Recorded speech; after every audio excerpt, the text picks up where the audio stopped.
tutafanya tena baadaye. Ila afadhali sio mbaya, wamenikumbuka na mimi jamaa. Walisahau kwa mimi ni mwanamke na nina haki zangu za msingi.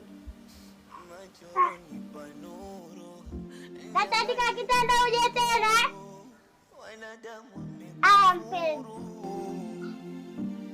Yale macho baba, macho unanipa nuru.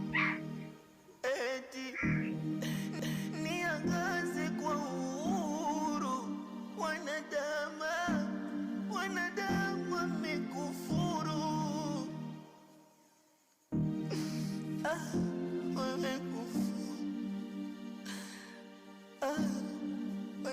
Mungu anafuata niache wewe.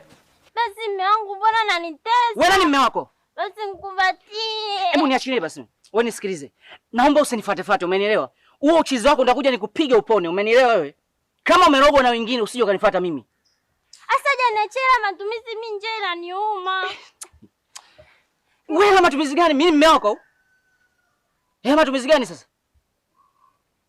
Umesema jamani, bafuni kwa tukashone sare.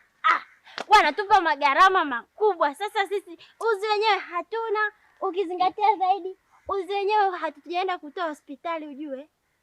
Hii ndio shida kwa machizi. Kwani una shida gani? Bwana mume wangu mbona anakuwa hivyo? Unaonekana na pepo la maharage. Umepata ubwabu. Uchizi. Morning, how are you? Nisaidieni. Hii michezo inaendelea hapa. Askari hao. Je, tujifiche? Askari gani hao? Wanafunzi wako niachie keke. Hebu niachie basi. Wewe. Sapa kashalamba. Je, tujifiche?